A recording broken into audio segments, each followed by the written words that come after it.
সংস্কার কমিশনগুলোর সুপারিশ নিয়ে আজ সংসদ ভবনের এলডি হলে গণ অধিকার পরিষদের সঙ্গে বৈঠক করেছে জাতীয় ঐক্যমত্য কমিশন। কমিশনের সহসভাপতি অধ্যাপক ডক্টর আলী রিয়াজের নেতৃত্বে অন্যান্যদের মধ্যে কমিশনের সদস্য বদিউল আলম মজুমদার, সফররাজ হোসেন, ইফতেখারুজ্জামান, সাবেক বিচারপতি এমদাদুল হক ও প্রধান উপদেষ্টার বিশেষ সহকারী মনির হায়দার আলোচনায় অংশ নেন।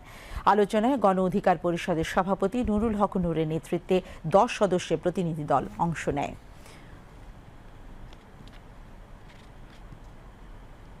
বৈঠকের সূচনা বক্তব্যে ডক্টর আলী রিয়াজ বলেন, জাতীয় ঐক্যমত্য কমিশনের লক্ষ্য হচ্ছে দ্রুততম সময়ে একটি জাতীয় সনদ তৈরি করা। নুরুল হক নূর বলেন, সংস্কারের ক্ষেত্রে বর্তমান সরকার যেন ব্যক্তি, দল ও গোষ্ঠীর চেয়েও জাতীয় স্বার্থ ও দেশকে প্রাধান্য দেয়। আলাপ আলোচনার মাধ্যমে সংস্কারের যে বিষয়গুলোতে ঐক্যমত্য তৈরি হবে সেগুলো এই সরকারের অধীনে বাস্তবায়ন করার আহ্বান জানান তিনি।